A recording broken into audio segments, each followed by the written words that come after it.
Hi అండి, అందరికీ నమస్కారం. Welcome to tasty recipes. ఎలా ఉన్నారండి? అందరూ బాగున్నారు కదా? ఈరోజు నవరాత్రులు 3వ రోజు నైవేద్యం కొబ్బరి అన్నాన్ని ఎలా చేయాలో చూసేద్దాం. ఎప్పుడు మనం చేసే పద్ధతిలో కాకుండా ఇలా ఒకసారి ట్రై చేసి చూడండి. కొబ్బరి అన్నం చాలా బాగుంటుంది టేస్ట్. లేట్ చేయకుండా ఎలా చేయాలో చూసేద్దాం.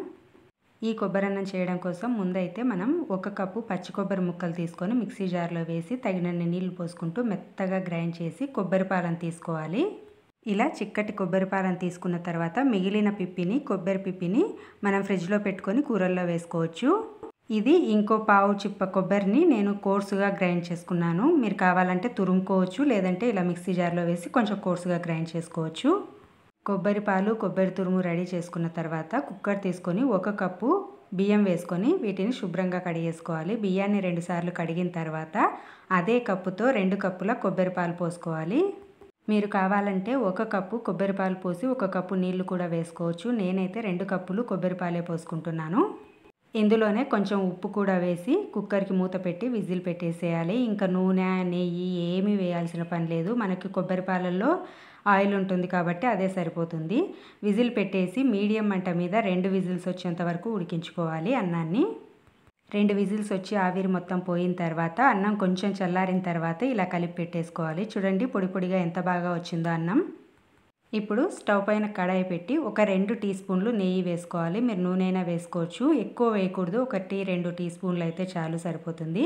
1 టేబుల్ స్పూన్ వరకు పల్లీలు వేసి అవి కొంచెం వేగిన తర్వాత 1 టీ స్పూన్ శనగపప్పు, 1 టీ స్పూన్ మినప్పప్పు వేసి మళ్ళీ ఒక అర నిమిషం పాటు వేపుకోవాలి.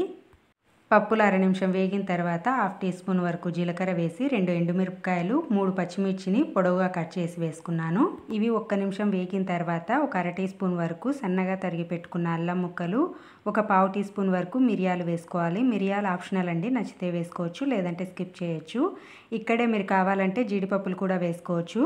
నేనైతే వేయలేదు. చివర్లో కరివేపాకు వేసి అంతా బాగా ఒక్కసారి వేపుకున్న తర్వాత మనం రైస్ తీసుకున్న అదే కప్పుతో పావు కప్పు కంటే కొంచెం ఎక్కువ పచ్చి కొబ్బరి తురుము వేసుకుంటున్నాను. మరీ ఎక్కువ వేయాల్సిన అవసరం లేదు కొబ్బరి తురుము, ఎందుకంటే మనం కొబ్బరి పాలతో అన్నం ఉడికించుకున్నాం కాబట్టి. మరీ ఎక్కువ వేసామంటే మనకి వెగుటుగా అనిపిస్తుంది.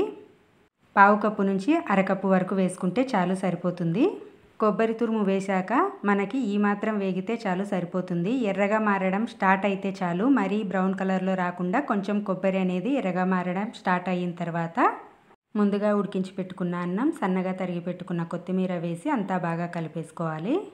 ఇప్పుడు రుచికి తగ్గట్టుగా ఉప్పు కూడా వేసుకోవాలి. ముందు అన్నం ఉడికించేటప్పుడు కొంచెం వేసుకున్నాం కాబట్టి చూసి వేసుకోవాలి ఉప్పు వేసి అంతా బాగా కలుపుకున్న తర్వాత అన్నం కొంచెం వేడి అయిన తర్వాత మూత పెట్టేసి 1 నిమిషం పాటు మంటని సిమ్లోనే పెట్టి మగ్గించుకున్నాము అంటే ఆ తాలింపు ఫ్లేవర్ అంతా అన్నానికి పడుతుంది. 1 నిమిషం మగ్గిన తర్వాత అన్నాన్ని మొత్తం అంతా ఒకసారి బాగా కలుపుకొని స్టవ్ ఆపేసుకున్నాము అంటే కొబ్బరి పాల ఫ్లేవర్తో కొబ్బరి అన్నం రెడీ అయిపోయింది. చాలా బాగుంటుంది. నైవేద్యానికి ఒకసారి ఇలా ట్రై చేసి చూడండి. మనం నార్మల్గా చేసుకునే కొబ్బరి రైస్ కంటే చాలా బాగుంటుంది ఇది. కొబ్బరి పాలతో చేసిన ఈ కొబ్బరి అన్నం నచ్చితే తప్పకుండా ట్రై చేయండి. అలాగే వీడియో నచ్చితే ప్లీజ్ లైక్ చేసి ఛానల్ని సబ్స్క్రైబ్ చేయండి. Thanks for watching this video. Thank you.